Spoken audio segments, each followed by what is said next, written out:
that bull fucking score.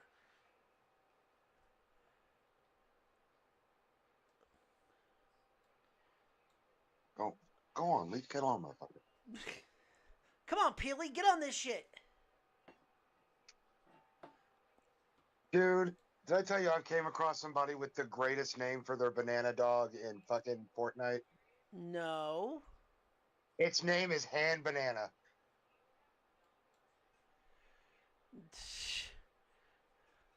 Please tell me you get that reference. Yes.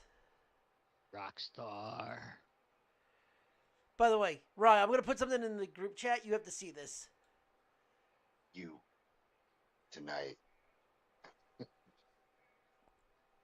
Look at the group chat, because...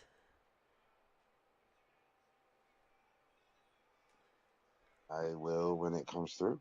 It should be there. It said it got delivered. It said it's sent on the on Teams.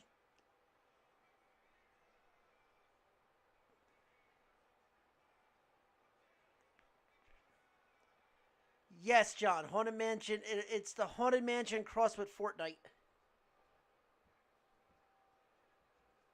Yeah, see, John got it. I don't know how you don't have it.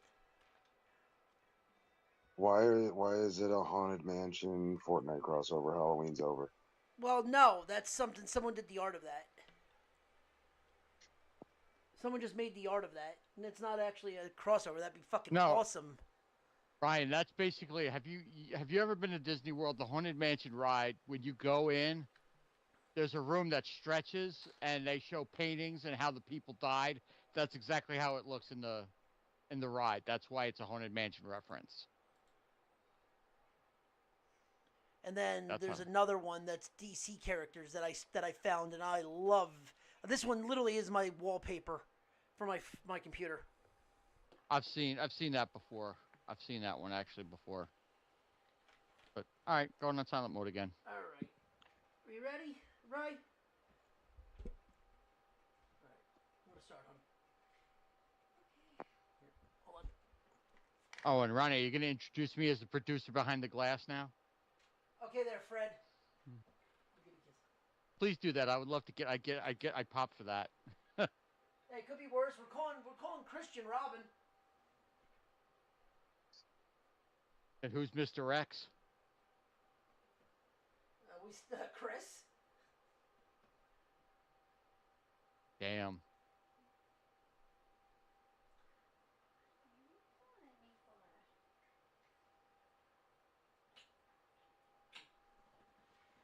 Alrighty. All right. In 3, 2, 1. Ladies and gentlemen, welcome to another episode of the Betting Window on the Nerdport Network. I am your host, Effin Ronnie, and you kick up my dog. And with me, as always, Captain Stuncock. Hey, wake up. We just barely started and you're already half asleep. What the fuck? I'm good. You're good? Oh, and Fred behind the glass now. Danzo's in the thing. He'll be popping in and out through the group chat. So, if you hear me commenting towards him, he is typing to us. Unfortunately, he is not helping all of you to know where the hell he is. So, it's a mystery man. That you ruined the mystery on. Well, screw it. They did it last week and people have asked. So, fuck it. We're just playing it. He's literally Fred from Howard Stern.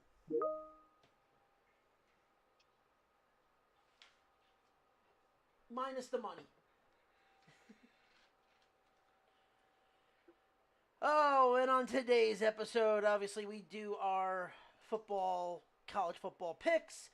We dive into the good, the bad, and what the fuck was that in the world of sports betting, and pop culture, aka movies/video games.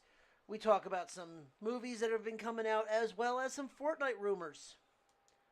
And the WWE already fuck up this John Cena farewell tournament.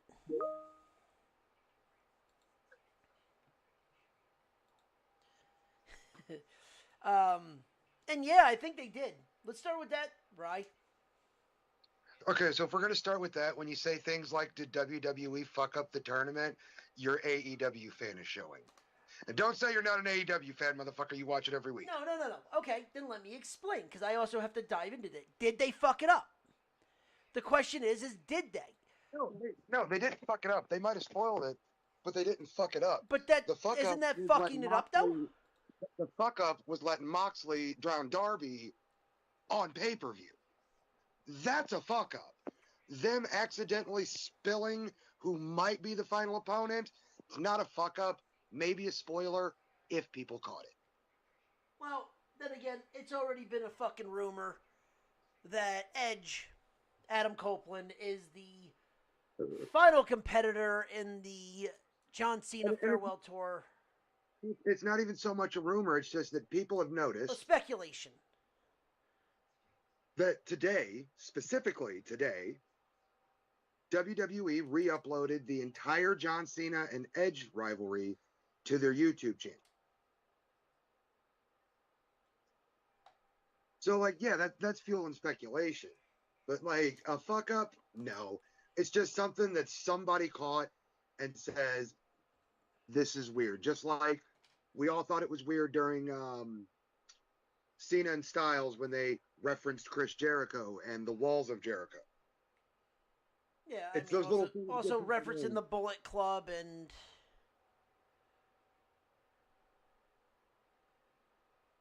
Yeah, but they're not bringing the Bullet Club in. They just said the No. Bullet Club to give AJ props for being a founding member. Yeah. But, you know, for them to name drop Jericho and to upload Edge, it's a little weird. Yeah. Because they're not part of the company. Right. And I mean, even, like I said, even the whole thing with Cena when he was cutting the promo on Saturday Night Main Event saying people that might not work here, that was one of the speculations that, hey, he might, since he's not in the company technically, not at all, it could have been Jericho, and then not at all now, it could seriously be Edge being the final guy. It could be, but here's where I run into a problem with it. Okay. Where I run into a problem with it is this is a tournament. Yes. They're not giving Edge up for multiple dates. Right, and They're not. One of the things that I said is I wonder if it was Jericho because Jericho's coming back and being the guy. Like, he could be the guy that runs the gauntlet because he can re-sign with WWE. Right. But, I mean, I seriously doubt that Tony Khan will be like, oh, you need Edge for 4 dates? Yeah, we can do that. If they get Edge, he's a one-off. Yeah, I agree with that. And he's somebody else wins the tournament and gets fucking bum rushed or attacked backstage, and then boom, the music hits.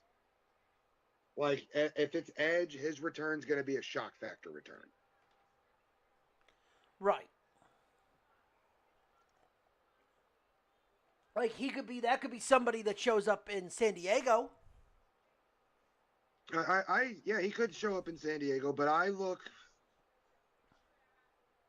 think if they're going to do Cena's final match versus Edge, and I think that would be a fitting end to John Cena's career. They're not going to, John, just to answer your question on that, they're not going to release Edge. And if they release Edge, like you said, the Andrade situation, that means he wouldn't be wrestling for 2 years or a year. A full year. And they're not, and they're not going to risk that. No. So I think the only way that they could do it and make it make sense would be to have a regular superstar run the gauntlet and win it. Get jumped and then like they get attacked back. You know, you see him get attacked backstage. The camera pans up. It's just the back of the body. You can't really tell who it is. And then, like, he turns and the music hits and you follow him out to the ring. You know, he cuts a short promo about like, if anybody's ending John Cena's career, it's him. Right. Crowd goes nuts. We get our proper Cena retirement match. And then Edge gets to go back to AEW and finish whatever he's doing over there with fucking retards and fucking faggotry. With pistol whipping and. But look, the pistol whipping thing I'm not going to bring up because that didn't happen on the show. That happened in the dude's real life. That is literally none of our business.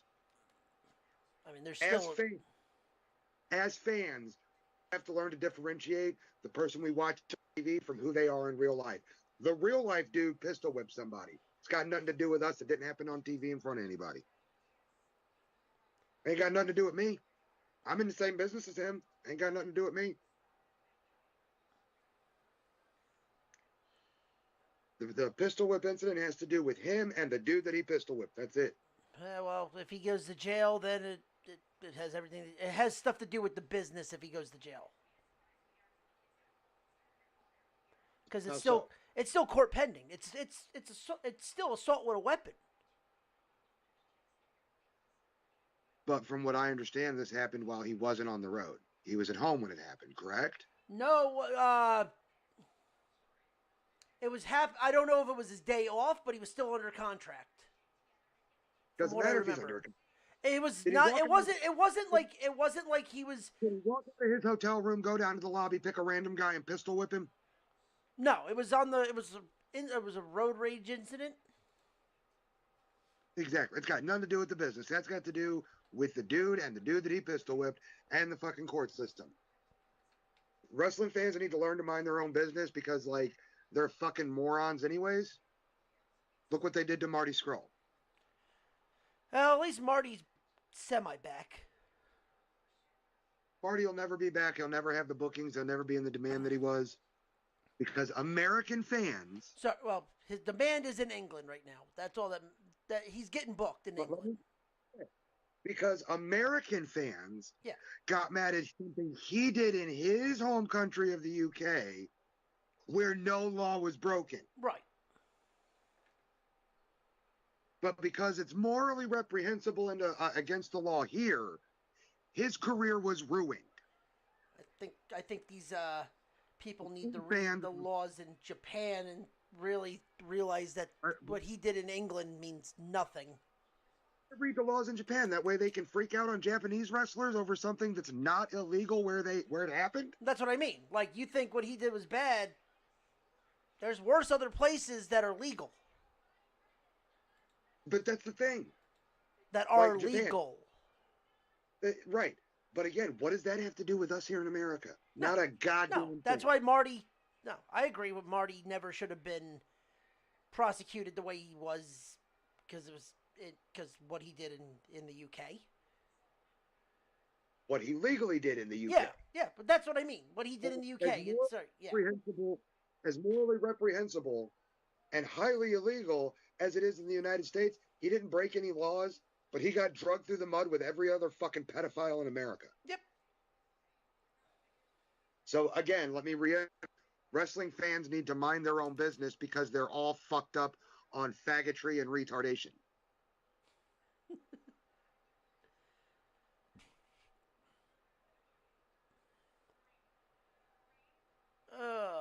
Okay. Thing for Joey Ryan. What Joey Ryan did made him a piece of fucking shit for real. Now, I was going to say, you want to add the but to that? But they ran him out of the business. They cost him his promotion. And then they went farther and got him fired from a shoot job, from something that he has to have to support himself. Now, that's where they cross. That's where the people have crossed the line.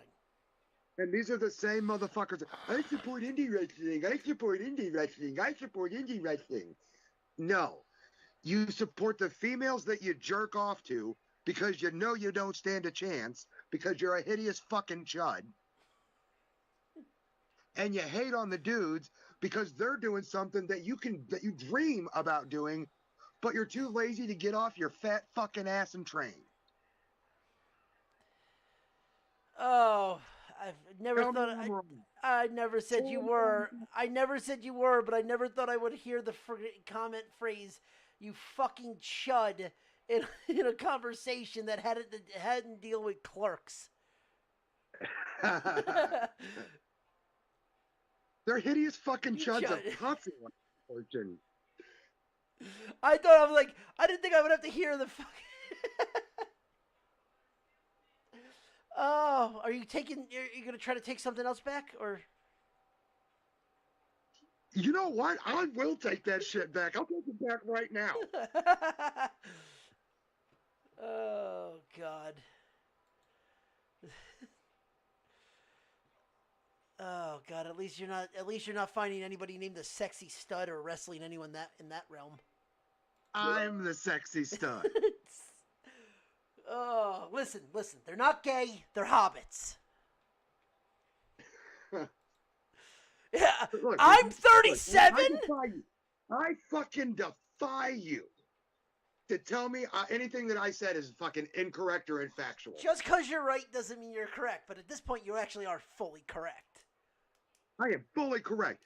Look at the female wrestlers that are getting hate from dudes right now because, like, oh, they won't do this, they won't take pictures, they won't sign. Yeah, they won't take pictures because they don't want your hands on their ass and you breathing on their tits. You fucking perv.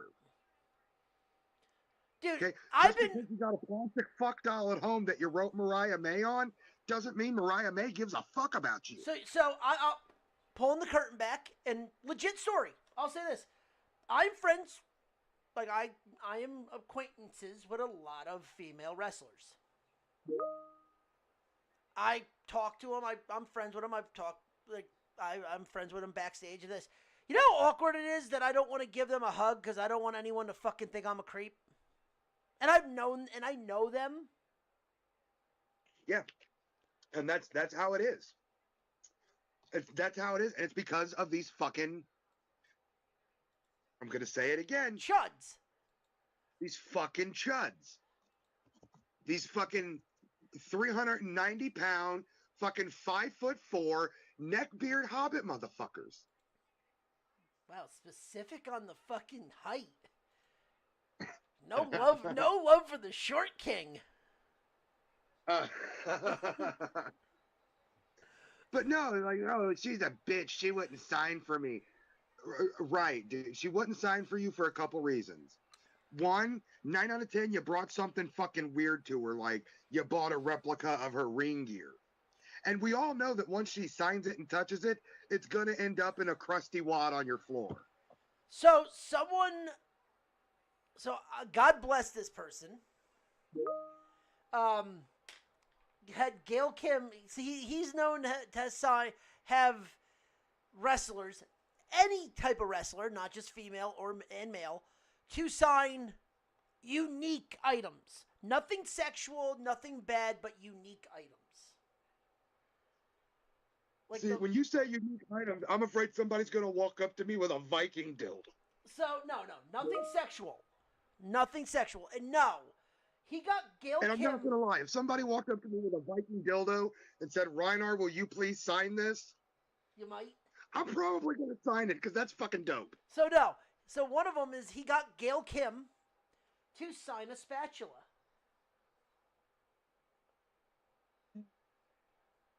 Because of her husband. Who is Robert Irvine. You know this person personally? Yes. Are they a weirdo? No. They're Are you sure? They're a husband with 2 kids and an ex New York cop. That's all I needed to hear. That motherfucker goes down in his basement, jerks off, and spanks himself with that spatula. So he's done this multiple times with other things, but like that one is just what I stuck out. I'm like, really? A spatula? She laughed. He's fucking spanking himself with it. And you know what's fucked up? If this dude's listening right now, he's going to call you and be like, how'd that motherfucker know? Oh, God. Yes, John. That one. Now, going to certain shows, sadly, I've seen people that have brought sexual things to conventions and got these female talent to sign it.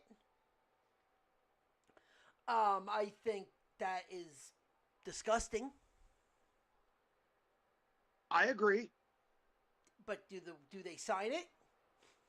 Yes. You When they- sign, yeah. When they Your autograph. listen, they paid for it. That's literally how everyone looked at it. Well, I don't agree with this. I don't agree with this, but they paid their mighty dollar. Yeah, if you pay for it, I'll sign it. Because what are wrestlers? Hoes?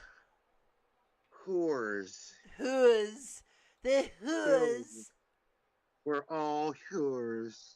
Oh, God. Dirty. Not even gonna lie, man. I sold a belt to a buddy of mine to fund my Red Gear, and both payments said dirty whore money. Whore, slut for money. All right, you know what? That's a little uncalled for. Fucking. We have the best beer in all the land. We have Heinz, Swines, and Umbex. Back. So, instantnation, wrestling fans, quit being creepy fucking retards all up your ass with your own faggotry. Now, if you can find something that's, in all honesty, unique for somebody to sign, I think they get a kick out of that. Yeah, dude. If you have something genuinely unique that fits their gimmick, Yeah. absolutely. Like, love that shit. It's a little bit awkward when it's like their actual life. Like I said, I'll use the Gail Kim thing. Her husband's a famous chef. So, to actually have him sign a spatula, and it's like... Who's her husband? Robert Irving. Or Irvine. I don't know who that is. He's not that famous. John, you know what to do. I did. You can put his picture up. I still don't know who he is. No, When you say if you see a photo, you'll probably recognize him. When you say famous chef, I think Gordon Ramsay. That's a famous chef. Yeah, I mean, he's English.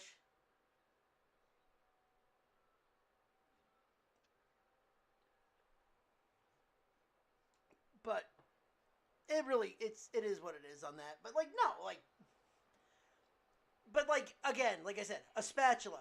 If that was anything else that actually fit her gimmick, that would be funny. But because it's her real life, kind of seems awkward. What the fuck even is her gimmick? Super Korean chick? Yeah. By the way, John posted what he... Yeah, I still don't know who this is. Okay. I mean, Gail Kim's TNA gimmick was super Asian chick. So, would it be racially insensitive if I went to a convention and had her sign a gong? I thought you were going to say chopsticks, but...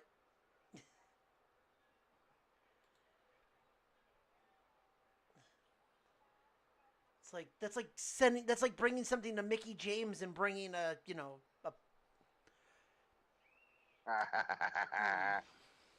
scissor me, daddy ass.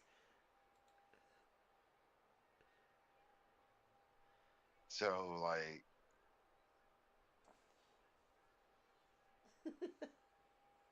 I don't know. Hey! It's like what we were talking about earlier with fucking Natty. Like, what's the one thing about her that you could turn all the way up and market? Gas? No. Oh, all right. Okay, moving on. No, Yeah, exactly. That's really it. You can't. No, honest to God, you can't. Like, there are certain women that have gimmicks, and it's just like Rhea Ripley. You can market.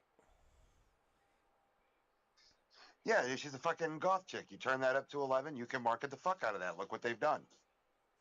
Alexa Bliss. She's a fucking, yeah. A Charlotte Flair. You can market. Maxine Dupree. You can market. Natalia. What do you market? She's the female Bret Hart. And not in a good way. And not in a good way. Marketing. She's the female Bret Hart. Okay, that's cool. Bret Hart, for even though he's a legend, is no longer relevant to wrestling today. But no, and I said Because- not in a good way. Like, yeah, she's the Because female what- Bret Hart. Bret Hart was blander than white bread. Right, but like even the fact that like to today's fans, like Bret Hart's completely irrelevant. They grew up on Stone Cold and The Rock, Triple H and The Rock, Triple H and Mick Foley, The Rock and Mick Foley, fucking John Cena and Batista.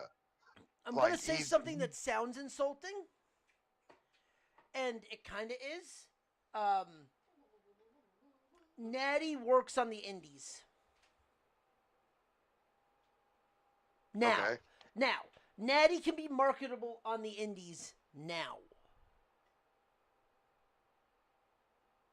She's marketable on the indies for name power alone. Well, I'm saying, Bill, think about it. On the indies, you don't have to really, depending on the company, you don't really have to worry about promo. You don't have to worry about, you really have to just work on your shtick and be good in the ring. And you could be marketable on the indies. How many times have you seen someone that's staler than fucking white bread that goes on the indies and makes buku bucks? That you could look at the same time and go, oh, they're not making WWE or AEW. They might go to Japan, like Zack Sabre Jr. He's good. He's great. He's amazing in the ring. But I could never, unless he has a gimmick that he can exploit, I don't see him ever being in like that in WWE. I could see him in AEW. He's good in Japan because Japan takes wrestling that seriously. But there's nothing I can see that you can market him. You get what I mean? Yeah, I see what you mean. Yep. All right, we got some Fortnite news. All right, what do we got? Trailer coming out on the 19th. Looks like it's teasing for Chapter 7 or for one of these sub-genres for this one that tell you with The Simpsons, Kill Bill. We better get Quentin Tarantino, goddammit. That's the thing. The trailer had Quentin's initials in it.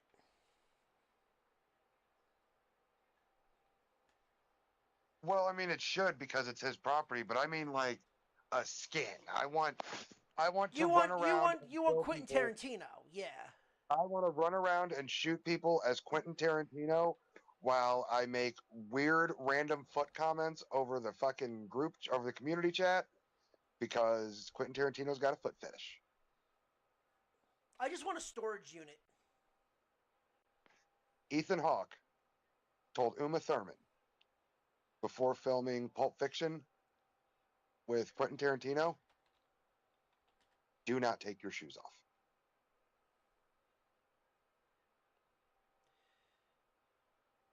Yeah, so apparently this is going to be part of Chapter 7.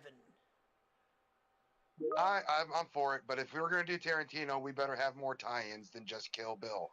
You better give me some Reservoir Dogs. No, John just said it best. John just said it best. Samuel L. Jackson. From Pulp Fiction. Pulp Fiction. Give me Jules and Vincent Vega. Yeah. Oh yeah. Like Give me a skin of Marcellus Wallace or Butch. Give me Mr. Pink and Mr. Orange. yeah.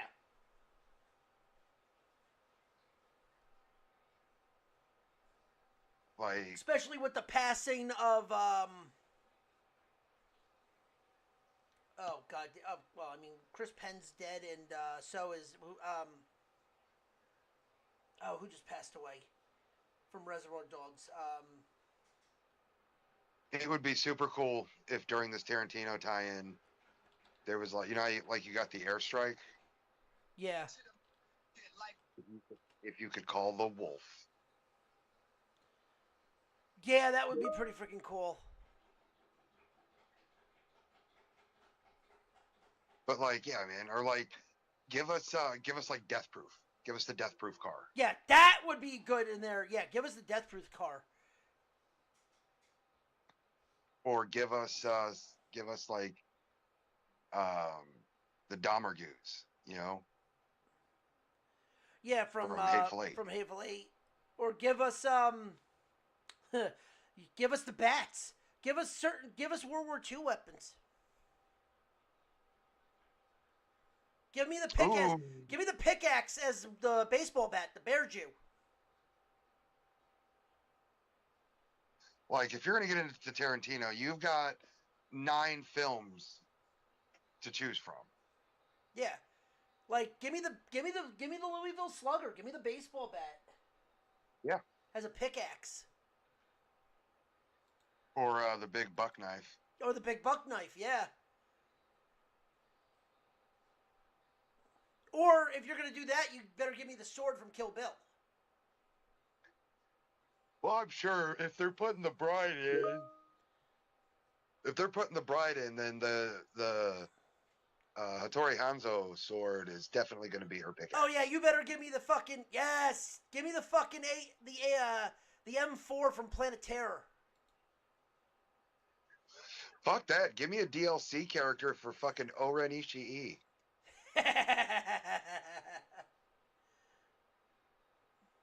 Fucking Lucy Liu. Yeah. Give me the Deadly Viper, the fucking, what is it, the Deadly Viper Squad? Yeah. The Dangerous 99? No, like the actual Assassin Squad. Oh, yes. Oh, shit. Fucking, give me an emote that's the Pai Mei 5-point exploding heart punch.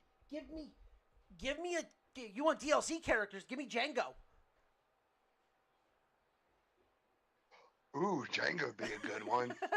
Django, then you can make like Calvin Candy a boss. Yeah.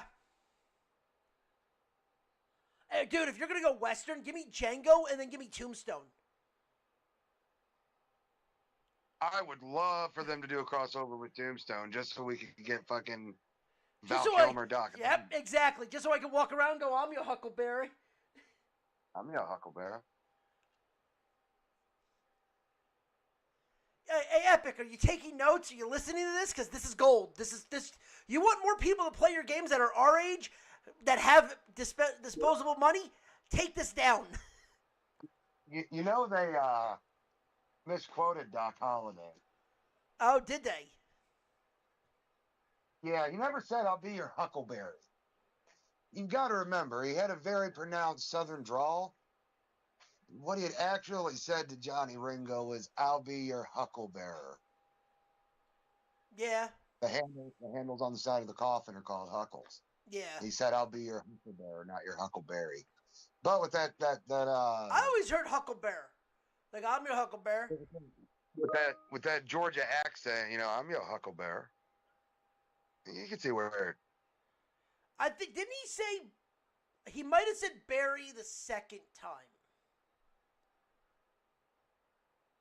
No, actual accounts of like the saloon encounter between Johnny Ringo and. No, not the saloon encounter. I'm talking about when he's in the woods. Yeah, no, but, well, they don't know what happened there. Right. I'm saying. Doc Holliday, the Doc Holliday Tombstone thing is speculation because, like, he actually was in that house with tuberculosis. Some people think that Wyatt didn't show up, and in a fit of rage, Johnny shot himself. So you think that was a fever dream? Or people think that's a fever dream? No, people credit it because there's no proof that Wyatt actually went there. Look, I've done a lot of research on fucking the Earp and the Cowboy War. There's no proof that Wyatt actually went there. He left, but they never knew that he got there. All they know is that Johnny Ringo was in the woods with a single gunshot wound to his head. Right. Could have been self-inflicted. There were no signs, no extra shell casings, just the one. So yeah, it's all speculation. Johnny Ringo could have went in the woods and killed himself. He was mentally unhealthy anyways. So, all right. And finally, last thing for entertainment news. Do you like the Mummy movies? With Brendan Fraser? Yes. Yeah, they're working on a new one. Yep. That's exactly what I was going to bring up. It is officially announced that Brendan Fraser and Weiss will be back in The Mummy 4. Oh, also, this broke today. And this came straight from the Twitter of the very talented Mr. Craig Robinson. Hot Tub Time Machine 3 script is done and awaiting green light. Nice. And okay, I'm gonna say this, and I want your honest thoughts on this. How do you feel about a new Freddy Krueger movie? If Robert Englund's in it, I'm fine. If not, they can fuck themselves right in their throat. During the Hollywood Walk of Fame, Robert Englund said in his speech he wants to don the glove one more time.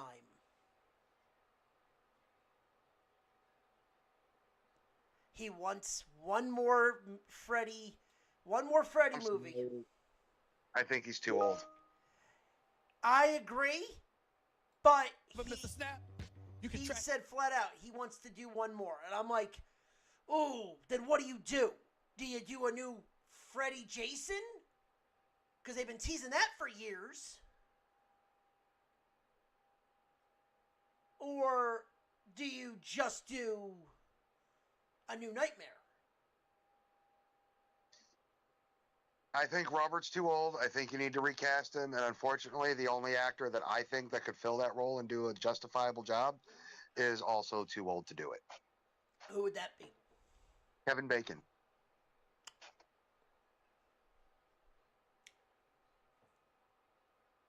Yeah, see, you're imagining Kevin Bacon as Freddy Krueger now. Yeah! And it really fits, doesn't it? Yeah, it really does. Okay, I'll give you one that's kind of a younger Kevin Bacon. Michael Fassbender.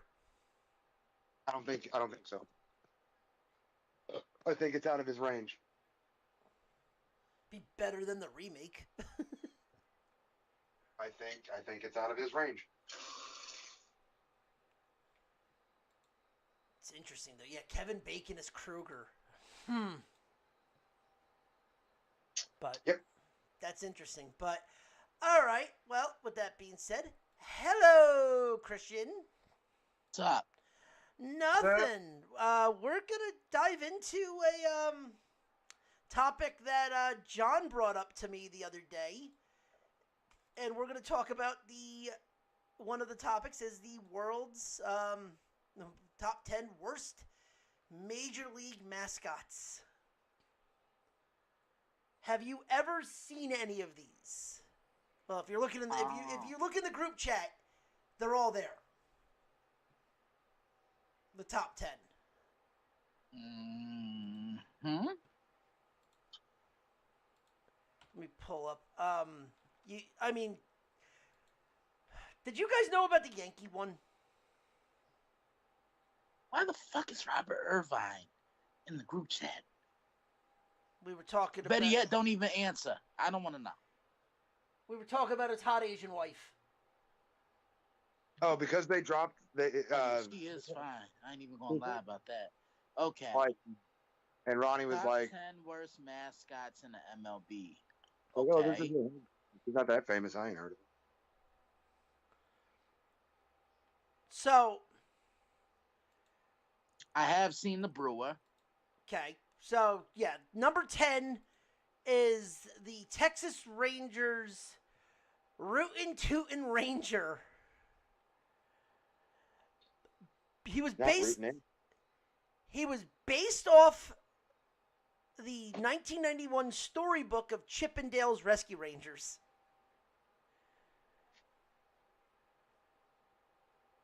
It's terrible. The only one that I think anyone knows about these is literally Dandy Yankee, and that's because it's the East Coast. Rye, did you know the Yankees had a mascot? No. No, not at all. No, I had no idea. Like, we're talking about it's saying 81, but I mean, you could go all the way back to the 1912s when the Yankees had a mascot unless when they were the fucking Highlanders. Yankees had some of the worst mascots in Major League history. Christian, you know about that? No, I didn't. Yeah, they're legendary bad. The fact that you literally had a Charlie O, which was legitly a fucking jackass for the Athletics. It's a fucking mule. Pittsburgh Pirate actually had a pirate mascot, or parrot mascot. Shocking.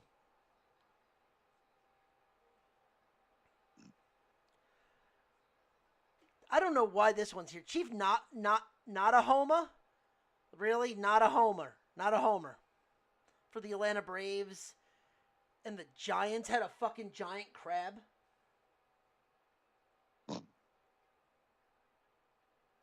What?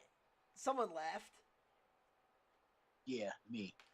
Well, I mean, are you shocked the Giants having a fucking crab? No, I'm not. It's kind of funny. I mean, you look at the photo. You can see the photo in here, and it looks... That's nightmare fuel right there.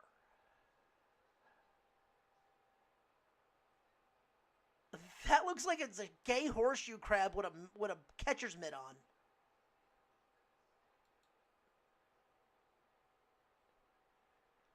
That's one voice away from "Have you seen my baseball?" Right. Have you seen my baseball? And I don't know if that's supposed to be a mustache or hot hair under his eyeballs. Both. Both. Both of them. Is there any of these that you would bring back? Not a one. Yeah, I know. Maybe the Yankee crab. The Brewer.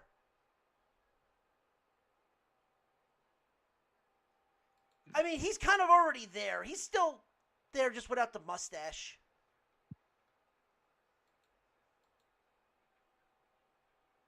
Houston Jackrabbit. Freaking... Like the Rangers need fucking Yosemite Sam out there fucking rootin' tootin' the crowd.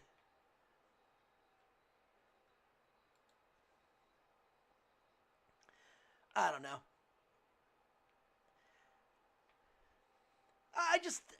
I think some of these things are very interesting and very stupid. God damn it, John. Have you seen my baseball?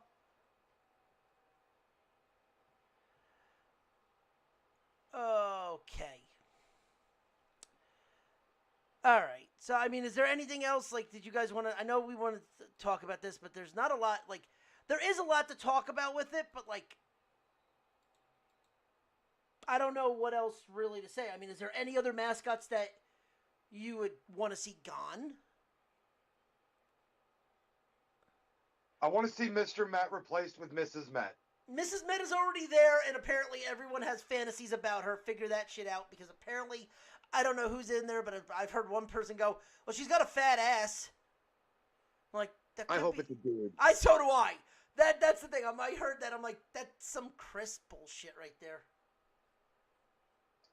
A mascot that I could do without? In any, you know what? Any major sport. So let's not just bring this to baseball. Any pro sport.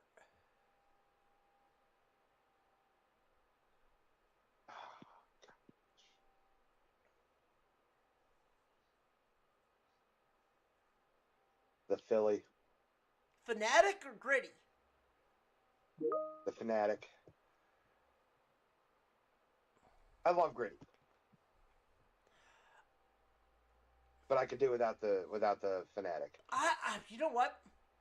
He's been semi-retired, but he still pops up from now and then. But he's not a mascot of a team. But I could do without the San Diego Chicken.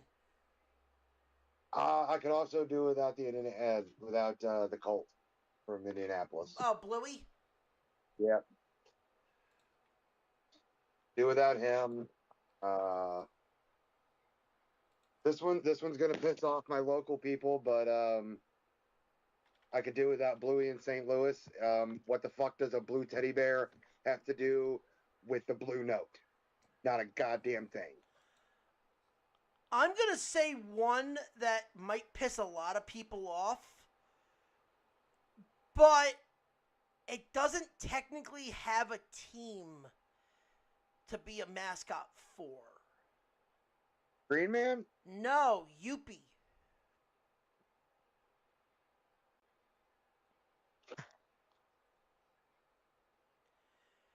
Like, yeah, Youppi is there for the for Toronto, but he doesn't have his own. He doesn't have a team because he was the Expos thing. He's kind of on rental right now until they ever get a team in Montreal.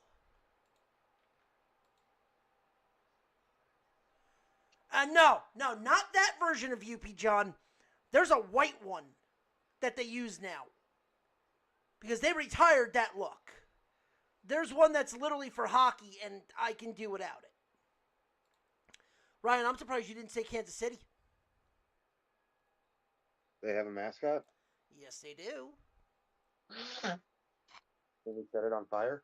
I mean, it's a coyote. Oh, we could totally set it on fire. Christian, what about you? I don't know. I really don't.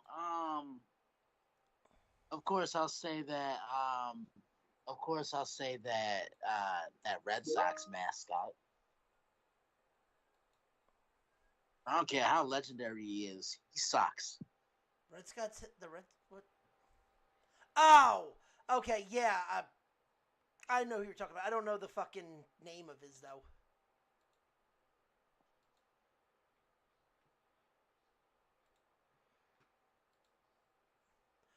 Yeah. John just put up the fucking Royals mascot. Fuck the Royals. I hope they fucking move.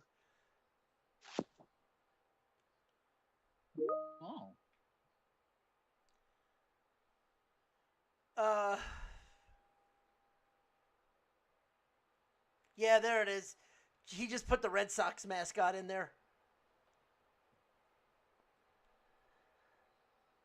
Yeah, I mean, like, there's not a lot of hockey ones I can think of. Granted, I can always talk about college ones, but there's not a lot of college mascots I would get rid of. Because, I mean, everyone kind of has their own spot for college. Actually, no, there is one college one I would get rid of, and that's a personal choice, and I would get rid of Brutus. Because fuck Ohio State. John, the turnover pencil is not a fucking mascot. And fuck Akron.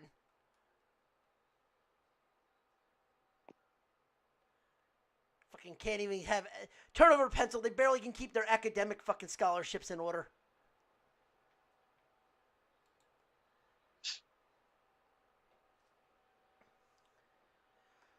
But with that being said, I have actually something that I want to talk about.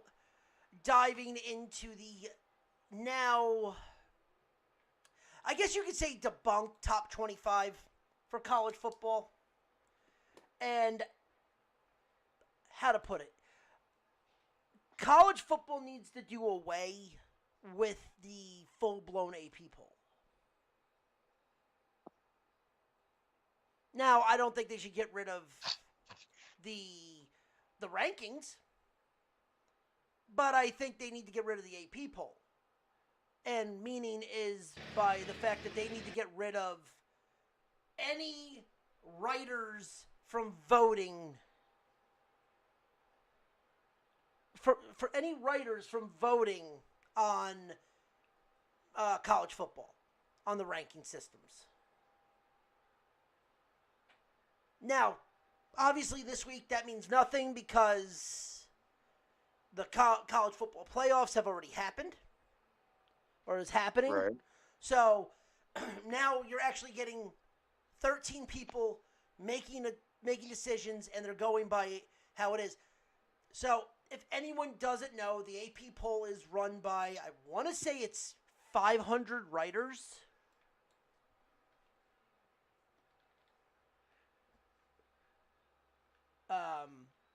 And they give their own top 25.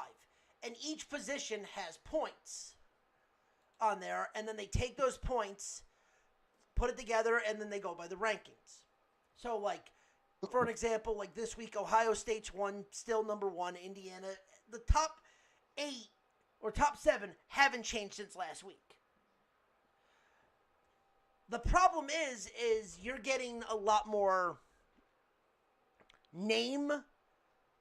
Like, oh, these guys are going to vote on who they think is the best. Well, they're not actually watching these games. They see teams like Oregon, they see teams like Georgia, Alabama, Ohio State, and it's name recognition. It's not, hey, this team is 8-0 and they should be higher. No, but they're going to be ranked 8th because they're BYU. Who the fuck is BYU?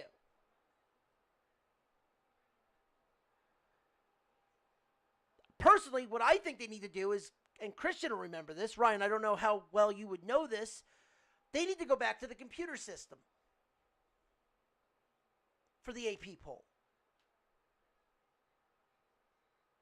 where you put in their record, their strength of schedule, and the teams that they've played, and how they've won their games. Ohio State is ranked number 1, but they've been playing with their food every game. Meanwhile, Indiana has been blowing teams out from here to Kingdom Come, and they're nowhere. They're still technically 100 points away from Ohio State doing this. But because Ohio State's the reigning champs, well, that they're not getting the love that they're getting the love that they don't need. Yeah, and I think I think Indiana has the best win out of any other college football team in America. Going up to Oregon and leaving Eugene with a victory, I don't think many, myself included, gave Indiana the slightest of chances to go up there and win, because you know how tough it is to go play at Autzen. But to me, that is going to be the reason why Fernando Mendoza, I think, wins the Heisman. I mean, he's the front runner right now. The way he's playing, yeah, I agree with that. I've been telling you. But going back to what I was saying, what is, like, from both of you, and John, you can write it in chat too, should they get rid of the AP polling? Because obviously you're gonna have people voting on it no matter what at the end of the year anyway to make the CFP. But you're not gonna get like the beginning of the year, because it really doesn't matter until now anyway. Till November begins. Now is where the voting actually matters. But I think like Indiana and Ohio State, like Ohio State's getting the love that they honestly, like I said, they don't need. You play Penn State at home last week, and you were only up 10 going into the fourth quarter. Then you pulled away. Well, they have one of the best defenses in the world. If they had the best defense in the world, they should have never let Penn State, who fired their fucking coach for failing, they shouldn't have been in the game within reasonable doubt by 3 quarters. Yeah, I mean, this was just the icing on the cake, but, James Franklin hadn't really done all that well, especially in Big Ten play. And, I mean, only one win over Ohio State. We only have 4 wins over top 20 opponents. Yeah, that wasn't going to cut it. Right, but back to what I was saying. With the AP polling, should they get rid of it and go back to the computer system? No, I think this is here to stay for a while. All right. Well, why? Why do you think that? Because you're not getting these voters. Obviously, are not watching every game, and they're not paying attention to who plays who. Yeah, that may be true and all, but if something isn't broke, don't try to fix or adjust it. That's the Well, way I look at it. the only reason we got rid of the computer system was because of the fact that they were they were delegating the national champion off the CFP, off the computer. Like the way the rankings were going was not because of voting, was because of it was put in a computer and it wasn't really decided that way. It was not played on the field. Right. But yet, like I said, you're going to get voters that don't watch every game. You're going to get people that you got 500 writers looking at, oh, well, Alabama's there. Well, they have one loss. I can't put anyone that's undefeated above them. Like, I'll give a great example. What was it? Fourth week of the season, Notre Dame is 0. Here we go. Notre Dame is 0-2 in week 4 in the coaches poll. They were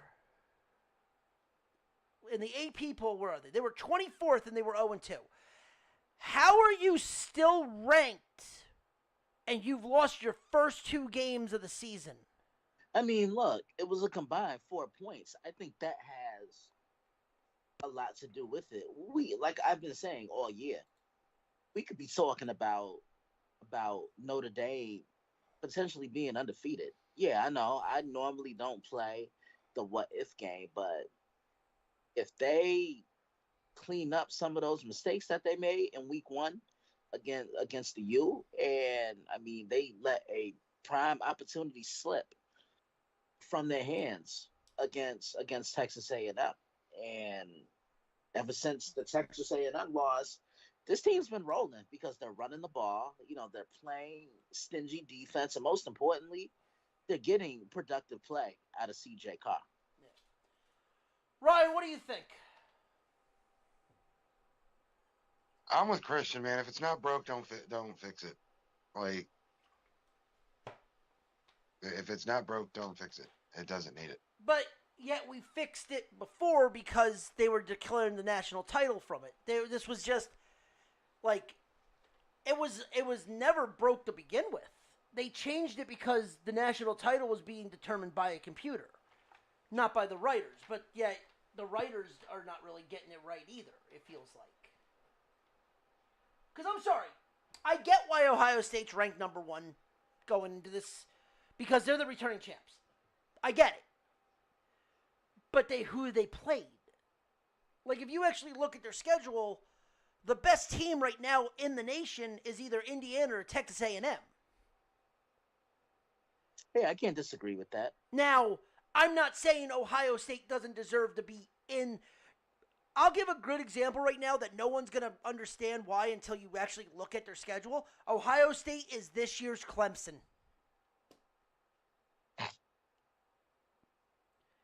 Where Clemson, when they were coming back off their title,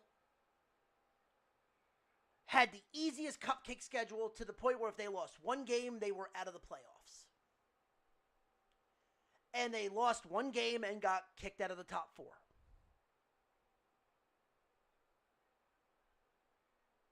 Like, to me, that means that was the year Kenny Pickett won with Pittsburgh. But, like, I'm not saying Ohio State's not getting in. They could have 2 losses and get in the tournament. Because their 2 losses could be to Michigan into Indiana.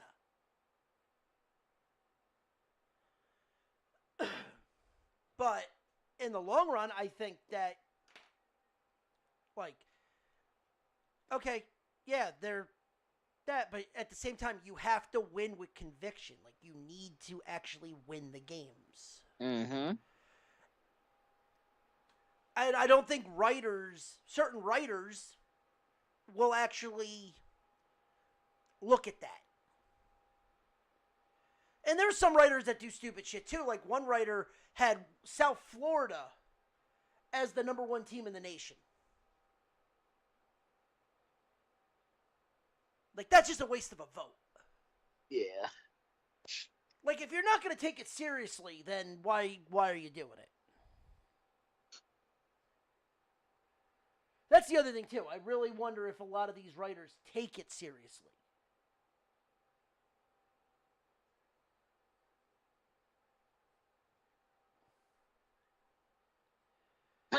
But, I mean, yeah, that's pretty much that. I get what you guys are saying. If it's not broke, don't fix it. But I think at the same time, it's just needs. I think they need to go back to, or there needs to be a, what's it called? A way that you format how these writers pick these games or pick the teams. Like, yes, did they win? How'd they win? What's their strength of schedule? Because a team like Vanderbilt and Texas A&M have the hardest schedules in the SEC. And so does Florida. But I'm not sitting here now after a second loss. Guess what? Vandy loses one more. That's it. They're out. Which makes the Tennessee game a whole lot bigger. Exactly. But if Alabama loses 2 games, I'm not going to sit here and say Alabama's going to get in there. Even if Alabama loses 1 game, that could knock them out of the SEC title game, and it's a coin flip to see if they even make it. Because then it depends on who wins in throughout the entire thing. Right. Because does a Virginia get in as the ACC champion? Who would be under the 11 seeds? Would a BYU get in to knock off Texas Tech? Does Texas Tech get in? Yeah, and they play each other this weekend. Right, and if Texas Tech doesn't win the Big 12, because they're probably going to play again in the Big 12 title game, then Tech's got 3 losses. They're out.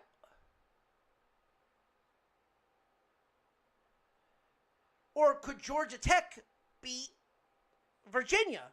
They're ranked 16th right now. Or they're ranked, they're lower. Could they get in and upset the apple cart? Then who drops out? Because they'd be the ACC champion.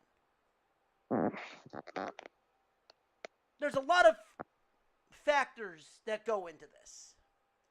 But I just think the fact that you're not setting up, like the AP poll wouldn't point any of that out. The college football playoff rankings point that out because it's 13 executives. It's 13 like athletic directors from different schools, from random schools. So, it's, to me, it's kind of like how March Madness is. And yeah, I think we all need to see it right, and I think they'll get it right. Exactly. But I think during the year, I think the games actually would mean more if the rankings were better repped. If that makes sense.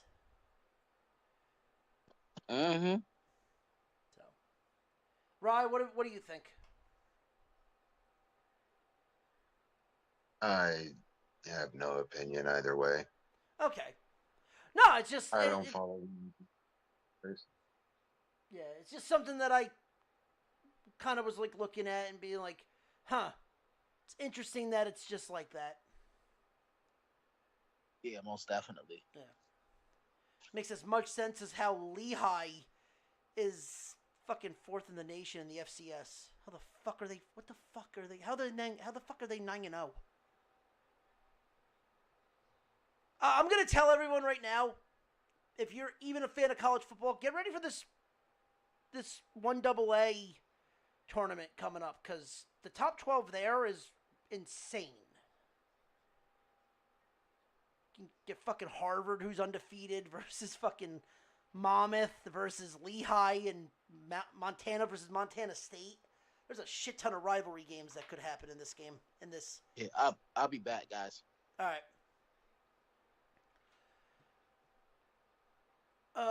Right. Rye, do you want to wrap baseball up real quick and we'll rush through college football? I got nothing for baseball, man. Well, the only thing I really want to say is season's officially over. Dodgers are your World Series champions, and we might have seen one of the greatest when it comes to pitching that I think we'll ever see in Yamamoto. Like, straight up Bumgardner that shit.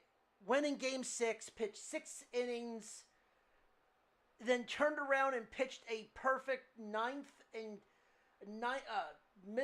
with the bases loaded, 10th inning, and closed it out in the 11th.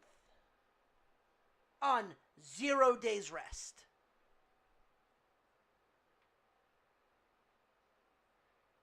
Like, that's insane. What was his pitch count on both days? I believe he pitched... When he pitched, he had 97 pitches on Game 6. And then Game 7 was something in like the 20, 25, 30. I can... Hold on, let me... So what I'm hearing is over 2 games he pitched a full game. All right, here we go. 96 pitches on Game 6. And then 96, and then let me see what Game 7 looks like. Game 7 was 34. For 2 and almost 3 innings of work. So he pitched... So over 2 days he essentially pitched a full game. Yeah. And you got to factor in, I mean, you factor in Game 2 where he pitched a full, complete game in that too. You don't factor in Game 2 whenever we're talking about 6 and 7 because he had off days. Well, yeah, he had off days. I'm talking about just the fact that he pitched, like, he won MVP because of those three outings.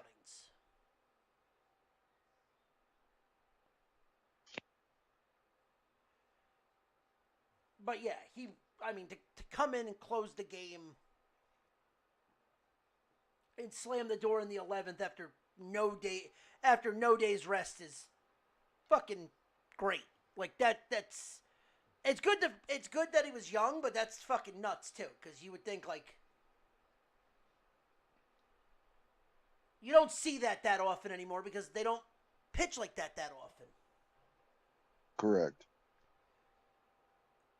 But no, good for him. He gets the MVP, and we move into and we look to the future where February starts spring training again.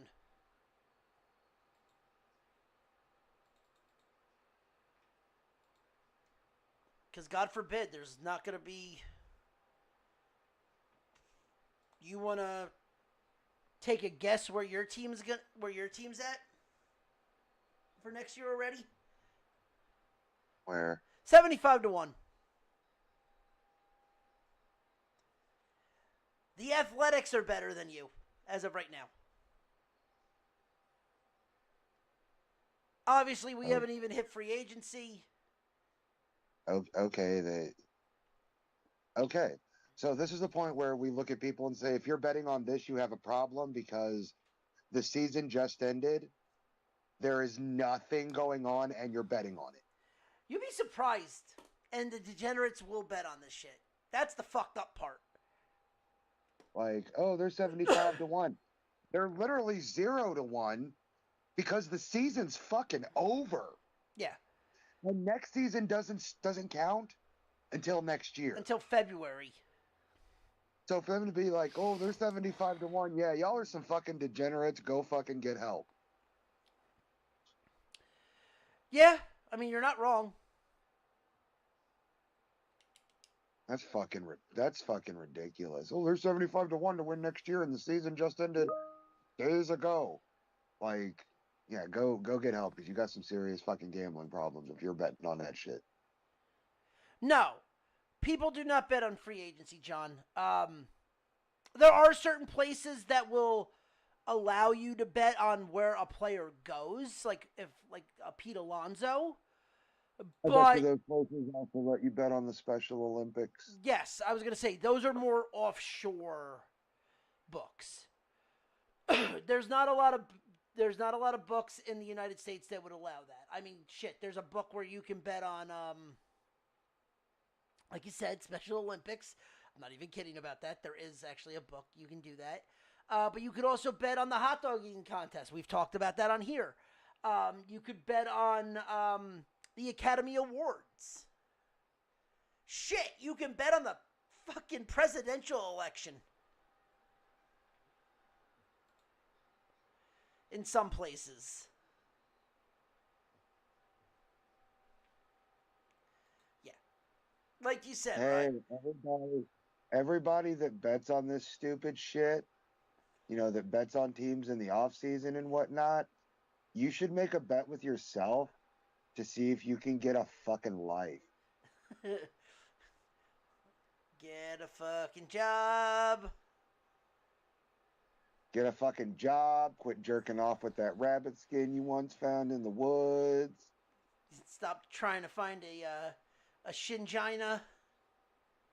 Like, oh, I can bet on this. Yeah, I can also bet that you're going to die alone in your mom's basement.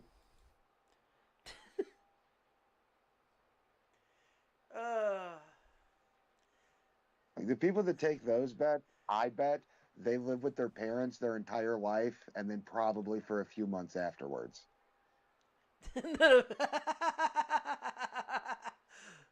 Oh God, the smell must be atrocious. Like that's some straight up degen shit for real. And what's sad is there are people that tell me you have a gambling problem without telling me you have a gambling problem. Yeah. Tell me you bet on. Tell me you can bet on who. I mean, shit. How many people have you known bet on greyhounds? Greyhound racing's still pretty popular, so I mean, a lot. But what would be, and compared to horse racing, you lay a bet on the greyhound race, and then you find out it's just two buses racing each other down the highway. I'd watch that. Maybe not bet on it, but I'd watch it. Dude, have you ever watched the buses do figure eights? No. Oh, you gotta look that shit up. Demolition Derby. Buses. That's fucking wrong, John. But Ryan would get a kick out of that because that's kind of funny. Do people bet on porn to see who comes first? Absolutely. And I win. But no, really, with all due respect, if you're betting on shit like this, if you're betting on the World Series of next year, a year in advance, maybe it's time to go get some help. I'll concur with that. Maybe it's time to go get some help. Maybe it's time to quit being a degenerate piece of shit. Shit. I wish I had the glass sounder. Breaking news, Ryan and Christian and John. Disrespectfully, of course. What? But disrespectfully, of course. Yes. Breaking news. Alexander Ovechkin is the first player in the history of the NHL to score 900 goals. All right, Ovi. Nice. Yeah. But, all right. Give me 1 second. Talks amongst yourselves, and I will be right back. Hey, Christian, you want to get in on me? Like, get in here with me on like going off on these DGen motherfuckers? Wait, going off on who? These DGen motherfuckers that like, these dumb motherfuckers that are like, oh, I bet on the color of the Gatorade in the cooler at the end of the game. Yeah, that's just stupid. Or like Ronnie was talking about, like, Mm-hmm. oh, baseball season just ended and the Cardinals are 75-1 to win next year. Motherfucker. If y'all are betting on that, like, for one, you obviously have no life. Clearly. Two, you ain't getting laid unless you're paying for it. Exactly. And three, you're a fucking DGen and you need to get your life together. I don't know, but I feel everybody bets on everything. What was it? They do. And the dumber it is, the more fucking retards are going to bet on it because it's funny. I mean, you'd be surprised how many people tell me the shit they bet on.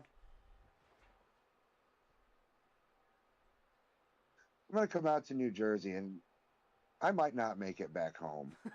Like I remember last year. This guy I know. It was day one of it was the first round of the college football playoff, right? And he tried to troll me that, I guess to see the way I bet under the table, just like, oh, $20 on this, $30 on that. I don't really do the spreads, and I mean I can, but that just takes too much time, in my opinion. Like I had Texas winning the game against Clemson last year, right? And I didn't see it because I was still out celebrating my birthday. And he's like, but I don't think Clemson covered, so you didn't win. Baltimore and Pittsburgh didn't cover, so you got it wrong. And I had to tell him, I'm like, I don't give a fuck about that. So I'm just picking the outright winners. And that's the thing. Like that's there is a faction, like there is a betting angle on just betting the winner. Like I know people that can make money just betting the winner. Yeah, that I know too. It might take a little bit longer because you're betting money lines, and depending on what it is, but guess what? That ticket still cashes. Who the fuck cares? Texaco. I mean, granted, when I'm literally in line watching somebody drop $20,000 on a fucking random bet, I'm like, can I just? I got my hand out. Gift for the poor. Like, fuck that. If I'm in line behind somebody that's dropping 20 G's on a bet, I'm following them out to the parking lot, beating them up, and taking them all. Fuck them. They got it to spare. Like, that's one thing where it's like, the hell are you doing? You're dropping 20 G's on a fucking bet. Like, come on. You're dropping 20 G's on a bet, and I'm going to drop you with a left and a right in the parking lot and take your wallet. I mean, you're not wrong. All right, why don't you go ahead and run me that jacket? Pull some, yeah, I was gonna say pull some Scary Movie 1. Yeah.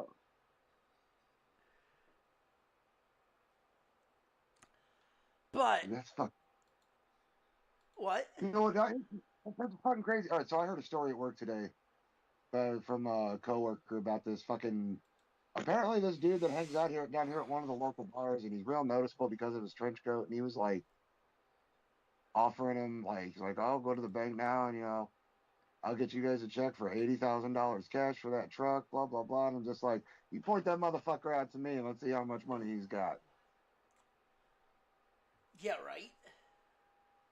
He's saying he's gonna drop 80 G's in cash. I'm expecting at least 20 in his wallet. I'll split it with you.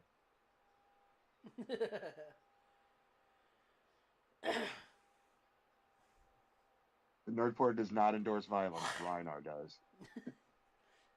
But we will. But if there's any donations, we will accept them. Shut up, Or Ronnie. or I'll beat you the fuck up and take them. Shut your ass up. All right. Do we want to get into our college football picks and the college football playoff rankings for the first week in November? I want to be done one. 9:30, 10 o'clock, so whatever's fastest. Well, we'll burn through. Christian, the games that you're not picking, we'll just send them over. We'll just drop the link at the end of the show about the blog and where they can go and read them. Yeah. Just get through, because honestly, I only have 10 games for college, and the NFL is the NFL. All right, so run through this quick ranking for Week 11 for the college football playoff. Number 25, Tennessee. Number 24, Pittsburgh. Number 23, Washington. 22, Mizzou. Ryan. Fuck them. There you go. 21, Michigan. 20, Iowa. 19, the Trojans of USC. Number 18, the U of Miami. Pretty much playing themselves out of a title shot. Yeah, and everything they have to do now is, it's a must win. Yep. Number 17, the Ramblin' Wreck of Georgia Tech. Number 16, Vanderbilt. 15, Louisville. 14, the luckiest sons of bitches out there, Virginia. Number 13, the Utes of Utah. Number 12, Oklahoma. Yeah, that's a big win for them the other day. Yep. I love how they bounced back in Knoxville. That's a hostile environment. Yeah, that's how you keep yourself. That's how you keep yourself in contention. And right now, they are, as of right now, I don't know if they count the Notre Dame as not an at-large, not as a, would be the group of 5 if they would discontinue and put them since they're independent. But right now, Oklahoma's on the outside looking in. Number 11, though, Texas. I thought it was a 12-team playoff. It is, but the group of 5 is in the 12th spot. Oh, okay. So, as of right now, it's Memphis. Number 10, Notre Dame. Yeah, they're playing well. Yep, number 9, Oregon, which they could be in trouble with that. Number 8, Texas Tech. Again, they could be in trouble with that. Number 7, BYU. Number 6, Ole Miss. I mean, Hottie Toddy's got the shit-a-dell. That's going to be...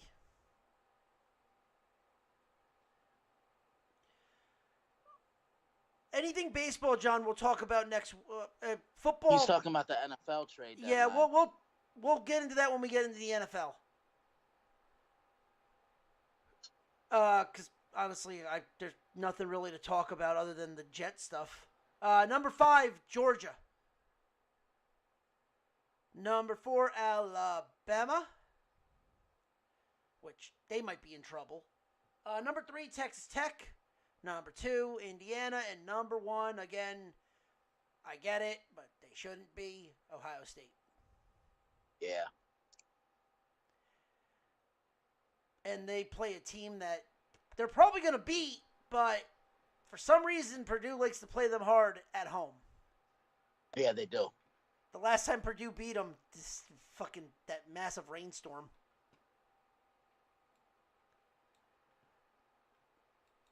But, all right, Christian, did you send me the things? Yeah. Okay. So, yeah, what did you... Maybe might not even have it on there. All right, you have BYU. All right, we'll send just like I said with BYU Tech, we'll just drop everybody over to your network. Mm-hmm. All right, kicking it off.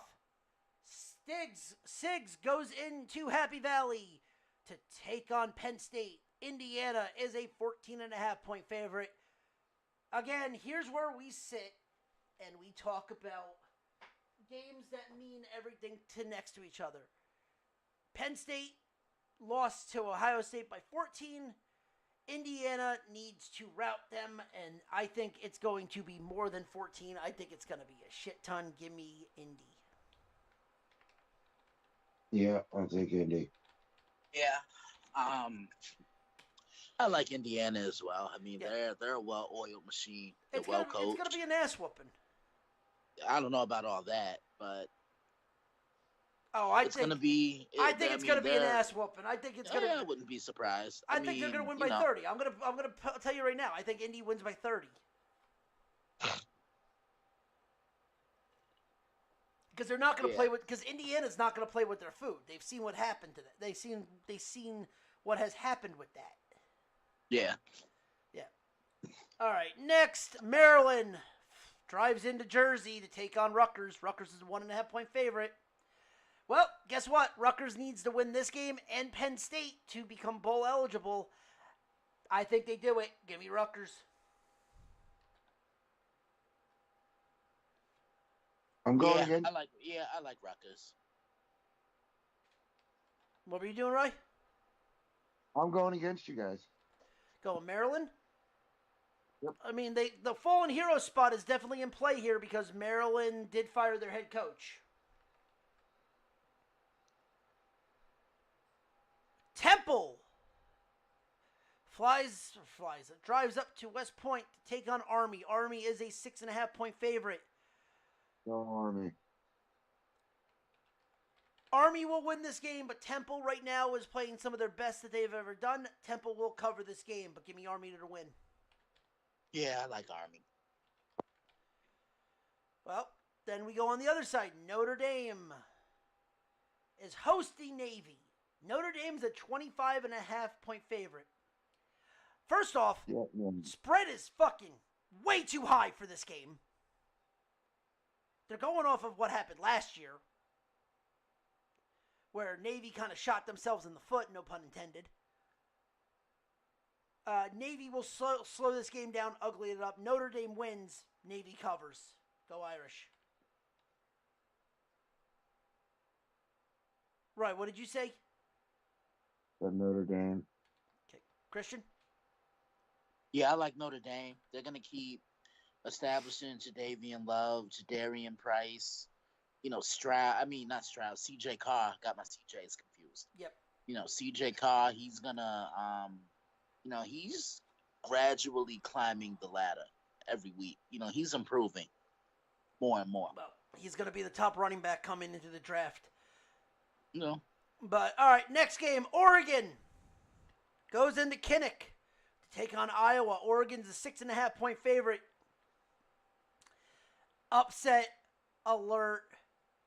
Big time. Iowa and Kinnick. And I believe is this a noon game or a night game? Hold on, I will get that. It is a 3:30 game. It is an afternoon game. That holds this off, but I think Iowa likes to run the ball. Iowa slows this game down. Give me the Hawkeyes. This is who? Iowa, Oregon. Where's it at? It's in Kinnick. Oh, yeah, this has trap game written all over it, but I think Oregon does just enough. I don't know if Iowa doesn't have the offensive firepower because it's contrasting styles of football. Oregon, they want to run it and gun it, but they can ugly games up too and turn it into a dogfight. And I don't know what version of Mark Gronowski is going to show up. I just think Oregon has way too many weapons for the Iowa defense. I'm not saying they're just going to go in there and completely dominate the game, but I see Iowa keeping it close. Okay. Rye, what are you taking? Iowa. Okay. BYU, Texas Tech. Christian, we already said people can go to the Daily Blitz to go see your preview. What is that? Tomorrow it drops? Saturday. All right. BYU is a 10.5-point underdog against Texas Tech. I don't know if their star D tackle is playing in Big Citrus, But I think Texas Tech will pull this game out over BYU. Give me Tech. Yeah, it should be an interesting game. BYU, they're one of the few undefeated teams remaining, and they haven't really gotten their respect. This is going to be my first time getting the chance to watch them, and I've seen quite a bit of Texas Tech. And the first time when I watched them was when they just went into Salt Lake City and dominated the Utah Utes. I mean, defensively, they flew to the ball. I can't wait to get my hands on this one. I will drop that on Saturday. Yep. All right. Next, LSU Bama. It's in Tusk. Bama's a 10.5-point favorite. Listen, I've been saying it from the start. Alabama is pulling at Ohio State and playing with their food. This is the game that they need to get right on. And I think LSU right now with the firing of Brian Kelly is going to be playing fallen hero. I think there's going to be a lot of fucking chanting of sucking that tiger off. Give me the Tigers of LSU. I won't say they've been playing with their food. Great teams find a way to win, and this is the best Alabama team I've seen since, I want to say, the last championship Nick Saban won. I mean, they've been dominant. They're dominating the line of scrimmage on both sides of the ball. But it's one of those situations where Alabama can't overlook what's in front of them because they have a huge game next week against Oklahoma. And, it's a rivalry. LSU coming to town under the lights.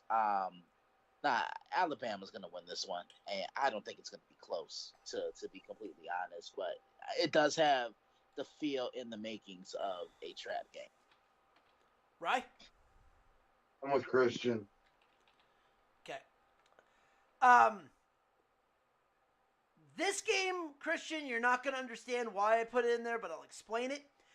Southern Mississippi. Ain't nobody care. Let me fucking explain this. Southern Mississippi versus Arkansas State. Southern Mississippi is a 4.5-point favorite. The winner of this game is pretty much guaranteed to be in the Sun Belt Championship at the end of the year because Southern Miss is undefeated in Sun Belt play, and Arkansas State has one loss. Southern Mississippi is, or as I like to call it, Marshall Light, because this is the entire Marshall team from last year that when they fired the head coach, everyone hit the transfer portal. I think they rout fucking Arkansas State. Southern Mississippi is a 4.5-point favorite. I think they win by 15. Give me Southern Miss. Sure. Christian? Yeah. I got to do it one time at least. Ain't nobody care. All right. And don't put me down for nothing. I already put you down. If I wanted to pick a team, I fucking say the team. I put you down for Arkansas State so we can win. Motherfucker. All right. Second to last game, Duke.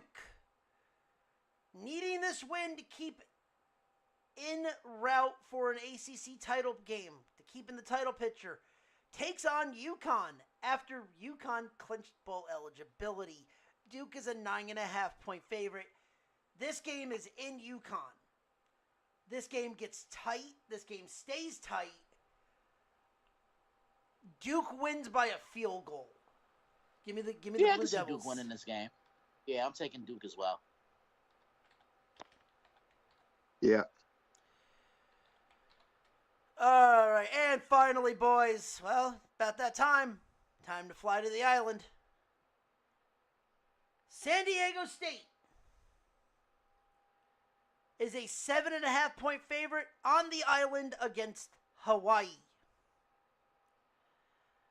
The over is ridiculous. The over is like 60. I'd still take the over. I think Hawaii keeps this game close. I really think the Rainbow Warriors have a chance to, if they win this game, they're still in the hunt for a Mountain West title game. And this is their last year, I believe, in the Mountain West, because I believe next year a lot of these teams from the Mountain West will jump over to the Pac-12.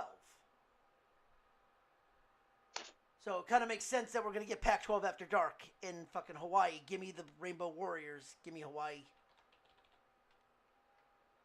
Yeah. Ain't nobody care. I'd rather watch pigs fuck. Exactly. That means you're betting on Hawaii. I didn't say that. You Because said, if I wanted to bet on Hawaii, I picked them, I'd say it. you just said it. Thank you. No, I didn't. I'm gonna shoot you. All right. We'll close the show with the trades because there's only, like I said, there's only like 2 or 3 trades that are actually worth talking about. Let's run through these picks real quick for the NFL. And we start off with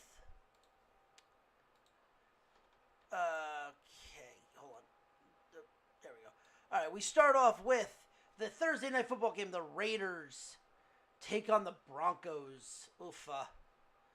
Broncos are a 9.5-point favorite. Yeah, no joke about this. Give me Denver. Yeah, I Denver. like Denver. Look, Sean Payton is a candidate for Coach of the Year.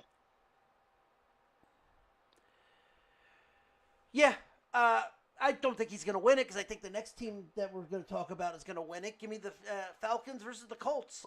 Colts are a 6.5-point favorite. Colts got Coach of the Year, and they might have just lost Offensive Player of the Year. But Yeah, give me- but I mean, look, sometimes I think you kind of need those games to get you right. Because yeah, you say that, but yet when someone's about to pass Megatron's fucking receiving record, I think he deserves it more right now. yeah, definitely. But I like the Colts Yeah, in this this- one. They're gonna this- get back to the basics. They're gonna establish Jonathan Taylor. They're gonna let Daniel Jones control things, and I want to see what this defense looks like now with Sauce Gardner. This game is in Berlin, so he might Yeah. not. So as of right now, I do not know if he's going to be on the plane with them. But yeah, Rye, what are you taking? Colts or Falcons? Colts. All right, next the Giants take on the Bears. Bears are a 4.5-point favorite. Listen, the Giants have been playing decent, but I think the Bears finally kind of got their groove. Monangai is coming into his own after his first start. Give me Chicago. Yeah, I like the Bears as well, but I think for the Giants, they could get their offense a little more jump started. Yeah, I know they're missing 2 key guys in Cam Scatterbull and Malik Neighbors, but the Bengals were able to move the ball up and down the field on the Bears. I'm just saying, I'm not saying the Giants are going to win this game because I don't think they will, but this could be a lot more close and a lot more high scoring. This could be a field goal. This could be a field goal game on the final drive. I agree, but I like the Bears in this one. But the Bears can't roll over because the last time they played a team with a losing record, they really paid for it. Yep. And that was Baltimore a couple weeks ago. Right, you said the Bears, right? Yeah. Let's fast pass this one. We really don't have the Bills, Dolphins. McDaniels is getting fired. Give me Buffalo. Buffalo. Buffalo. All right, Baltimore versus Minnesota. Baltimore's a 4.5-point favorite. Depending on what version of JJ are we getting? Because as of right now, I got Baltimore winning this game. Well, I agree with you. What version of them do we get? But Baltimore is still a little shaky in the secondary. I agree with that, but that's why I said, what version of JJ are we getting? Right, but then again, you got to account for 3 guys. Well, really 4, if we're being honest. There's Jalen Naylor, there's Jordan Addison, there's T.J. Hawkinson, and of course, Justin Jefferson is going to do what Justin Jefferson does. I think this is going to be one of the more entertaining games of the Week 1 window, and I think Baltimore escapes with a field goal. Yep. Right? I don't know, dude. Trying to go quick, I know. Balt. We'll just say Balt for you. All right, Jets, Browns. Cleveland's favored. I like the Jets. I was going to say, this is a fallen hero spot. Even with all the team, even with how everybody has gotten traded, losing Quentin Williams, benching his brother, Quincy, and losing Sauce Gardner, I don't think this is going to hurt because now you're giving whoever the quarterback's going to be, if it's Tyrod, if it's Field, you have now officially given him a pretty good wide receiver room without realizing that, yes, your defense takes a hit, but now your offense got better. Cleveland doesn't have a good secondary. Give me the Jets. Right? Jets. Also, Dylan Gabriel sucks. Pats, Bucks. Go to the Daily Blitz for Christians thing, but we'll just hit through this. I'm taking, depending on who's playing for the Bucks. As of right now, though, I like New England. Yeah, give me New England. All right. Next, New Orleans Panthers. Carolina's 5-4. Saints suck. Also, Panthers are 5.5-point favorites. Panthers roll. Yeah, I like Carolina. All right, Jacksonville versus Texans. Jacksonville's a 1.5-point favorite. Again, this has really been a bad couple weeks. Give me the Jags. Yeah, no C.J. Stroud for Houston. I definitely like Jacksonville. You know, Houston, they've had a down year this year. The defense has been great. It's been the offensive side of the ball. Yeah. Right.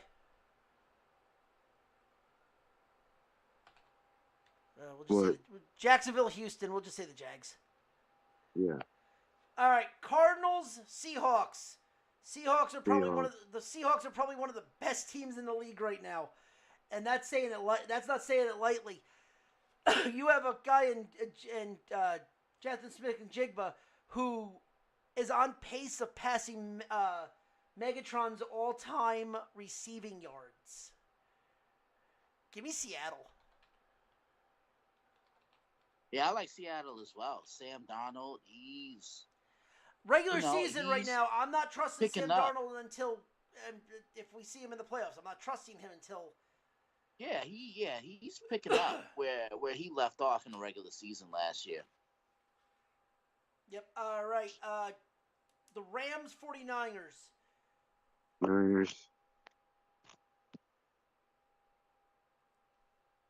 Yeah, I gotta. You know what? Nah. As much as I want to go Niners, I gotta go Rams. Yeah, Christian, you're reviewing this, right? Yeah. Okay. Lions, Washington. Oh boy, that talk about a suckful game. Give me the Detroit Lions. Yeah, I like the Lions as well. Washington, it's a down year for them. Yeah. And I mean, a dislocation of an elbow? Bullshit. He broke his fucking arm. That's what they're calling it, right? You know that, right? Mm-hmm. A dislocation of his elbow. You saw the bone come out of his fucking, almost out of his skin. That's not a dislocation. That's a compound fracture. Steelers, Chargers. I'm going LA. I'm going Chargers. Yeah, I like the Chargers as well. I just don't think the Steelers have the secondary to keep up with Keenan Allen, Trey Harris, Will Dissly, or Lad McConkey. And if the Chargers turn this into a shootout, it's their advantage. Yeah. You sticking with Pittsburgh, Roy? Yep. All right, and finally Monday night, the Eagles take on the Packers. Packers are favored in this game. Can someone tell me what I'm missing? You know, to be real with you guys, I'm not really sold on either one of these teams. And I'll start with Philly. I just don't like how they've looked this year. They just feel they can hit that switch and turn it on when they have to. Yeah, they're 6-2 and everything, but it's not a convincing 6-2. Um, when I watch them, I get flashes of 2023, and that's not a good thing. Then you look at Green Bay, and remember how everybody was kind of dubbing them as the best team in the NFL after 2 weeks?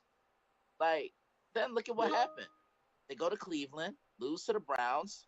They let Dallas hang around, and you're far better than them.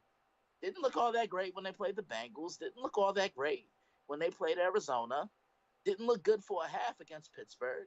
And then they turned it on, and then they didn't look great at all against Carolina. So what I'm getting at is the Packers play down to competition. You know what I'm saying? And until I see them play a little bit more consistently, I can't take them seriously. I think this game's going to tell me a little bit more about both of them moving forward. I like Philly on the road. Green Bay, they're a little vulnerable on the ground. And I think this could be another big game for Saquon. Yeah. Ryan, what about you? What do you think? Green Bay. You like Green Bay?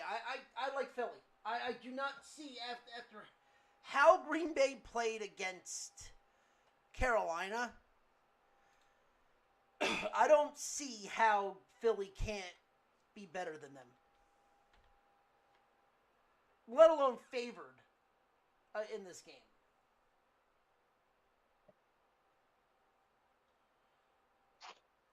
All right, yep, that is the picks for week 10, week 10, week 11, whatever it is. We're halfway through the fucking season. So, all right, so trade deadline, and we'll wrap it up with this. We'll do it real quick. And Rye, even if you want to bounce now, you're good to go. All right. I was gonna say I could hear it if you want to just bounce, because I know you have an early morning. I do. I'll talk to you guys later. Yep, I'll talk to you tomorrow. All right, Ryan, I'll give you a call over the weekend, man. All right, man. All right, brother. Good. All right, so and we'll do this for we'll knock this out in 10 minutes, because in all honesty, there's only one team that really did a lot when it came to the picks for the NFL when it came to trades. And that would be the New York Jets. Pretty much going for what people are going fire sale, trading Sauce Gardner, which they weren't shopping, which is great. That's what's best about that. And trading Quentin Williams to the Dallas Cowboys and trading Sauce Gardner to the Indianapolis Colts. And getting, for Sauce Gardner, 2 first-round picks over the next 2 years. And a second round this year from Dallas and a first round next year. Whoever is worse, whatever the better pick would be between Green Bay and or Dallas, they would get. So you could literally be seeing the Jets could literally have 4 picks within the top 40 when it comes to drafting next year. So John asked the question in the group chat saying, is there a big name in the draft the Jets can snag now that they have all these picks? Yeah. It's granted, it's too early to tell. Now, my question to you is, and we'll go back and forth on this, what do you do with Fields? Now, I don't think he's going to be there much longer. So I think you keep him. Honestly, I think you keep him, have him as the starter, at least halfway through the first year, through the trade deadline. And whoever you draft, if you draft your quarterback, because here's the kicker. They don't have to actually rush to get it. If they don't like a quarterback in this draft, they don't have to get one. No, they don't. I couldn't agree with you. They could stick with Fields and try to do better because they have all these picks. And then if a Manning comes out, depending on how he does next year and so on and so forth, they could draft their quarterback next year Yeah. or in 2 years. You're definitely right.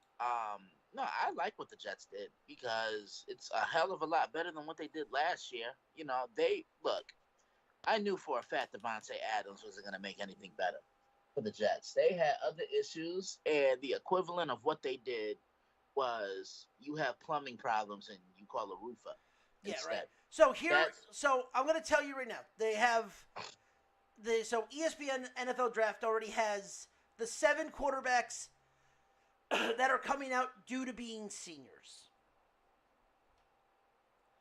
that are on here that are best available. So you have Dante Moore, Lenore Sellers, Ty Simpson, Fernando Mendoza, John Mateer, Carson Beck, and Nussmeyer. You could throw Pavia in that too, but I don't think he would be a first-round pick. Mm-hmm. If you're going to do this, there's only 2 guys on here that I could see even being a possibility that you can draft as your quarterback. And that's either Mendoza or Sellers. Sellers would need 2 years to fucking get, or a year to get fucking seasoning. He would not be a guy you start right away. He would be the guy that you would set up to be and let Fields play the next year, and then he would come in and replace Fields. Yeah. Mendoza, with how Stignetti runs the offense, he could be somebody you bring in right away. But I also think you need to. The question is do you look into an edge rusher? Because it's heavy edge rushers this year. Yeah. It really is. And you saw what Aaron Glenn loved to do in Detroit. They can get one in the draft, or they could potentially sign Trey Hendrickson, because I don't think he's going to be a Bengal. So I'm going to give you a guy, an offensive lineman the Jets should go after, and if they can get a guy that's in the top 6, I would love to see 2 picks in the top 10 for this, because I would get this kid in a fucking heartbeat to clear up that tackle position. Spencer Fanu. Yeah. Dude, yeah, 6'6", 300 pounds out of Utah as a tackle. He's a fucking beast. Yeah. And you know what the best part is? He's a run specialist. Tackle. No, he is. He does know how to pass block, but his key is pushing people around. And what are the Jets good at? They're not good at anything. No, but they're known for running the ball. When they want to. What do you need? Well, if Breece Hall doesn't fucking fumble the ball. Surprised they didn't trade him. I wanted him. Everyone's like, oh, I don't mind that he's not gone. I'm like, I wanted him out the fucking door.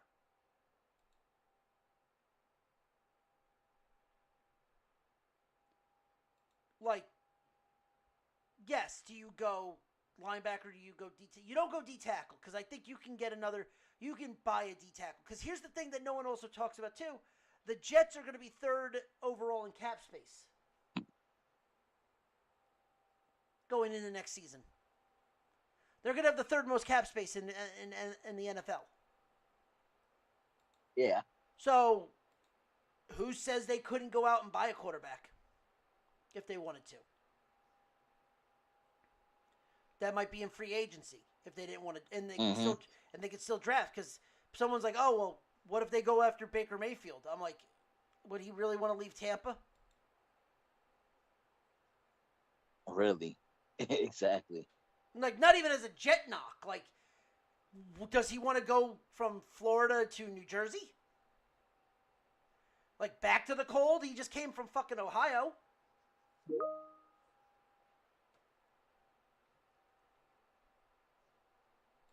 Yeah, listen, it doesn't matter if they can actually play there. Money talks. If they're willing if they're willing to be the highest bidder for somebody, NFL players will come. Like I said, right now the Jets actually have locked in their receiving core. Adam Lazard is going to get fired next week. Because he went from the 2 slot to a 6 Mm-hmm. in the matter of a freaking minutes. I mean, shit. Jeremiah Love is going to be coming out of the draft, too. Could he be somebody Oh, you definitely. see? But here's the thing. Could he also be somebody that you see? I would not touch Trevor Lawrence with a 10-foot pole. I think he's still got 4 more years in Jacksonville, but Trevor Lawrence is not what everybody thought coming out of the fucking draft.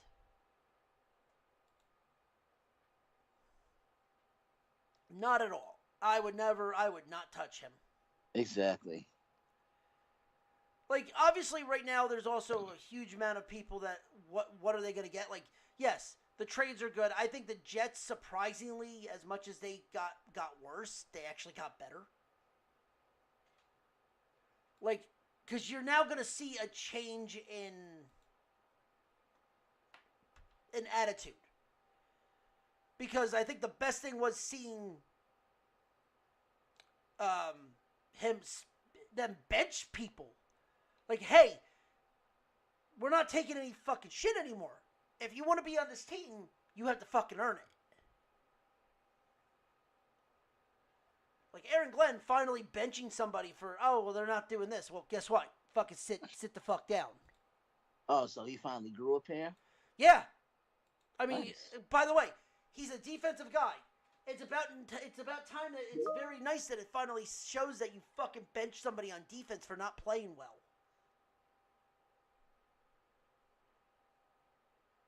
Yep. So, I mean, does their secondary hurt? Here's the thing, too, that Sauce Gardner that hurt with Sauce. And Sauce was more of a liability this year. At corner. He committed more pass interference penalties than he did knockdowns and interceptions combined. Mm-hmm. He couldn't draw people towards the sideline like he normally does. Everyone was getting to the middle of the field on him, and they were smoking him. So, yeah. Glenn will come back next year. It's not like the Giants, where the Giants are probably going to be looking for a new GM next year. Now, I've gotten into a conversation about this, and maybe you can, and we'll close with this. Let's hear it. What do you do if you're the Giants with the head coach? Do you bring him back next year, or do you look for a new head coach? Now, let me get your opinion on it first, and then I'm going to tell you my opinion on why they should bring him back.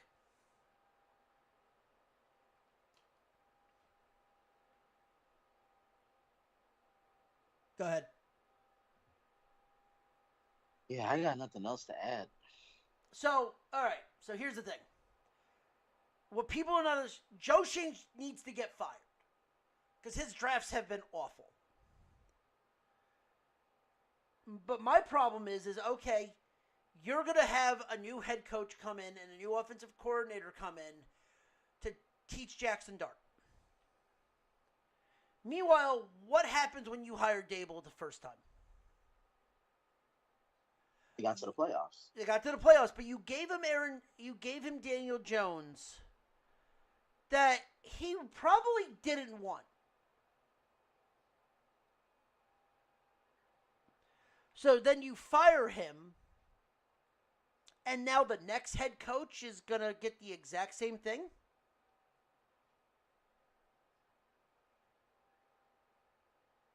What you do is, and this is very simple, how many more years does Dart have on his contract? 4. Probably 4, yeah. You give Dable a 4-year extension. If he can't do anything with Dart in the next 4 years, you move on. Because then now you have tied him to his quarterback, and you are seeing if he is the real deal. Because then you could also get away from Dart if it doesn't work. But everyone's saying Dart's the real deal. Well, then you got to give Dart the chance with the guy that wanted him from the start. Exactly. So you can't just sit there and people just can't sit there and say, "Oh, well, Dable needs to go." No, Joe Shane needs to go. Dable needs to have a little bit of time to work with the quarterback that he wanted to draft, because you never gave him a chance with his quarterback. You can't do it after 1 year, especially with a team that you have right now. Because let's face it, the team right now is complete shit.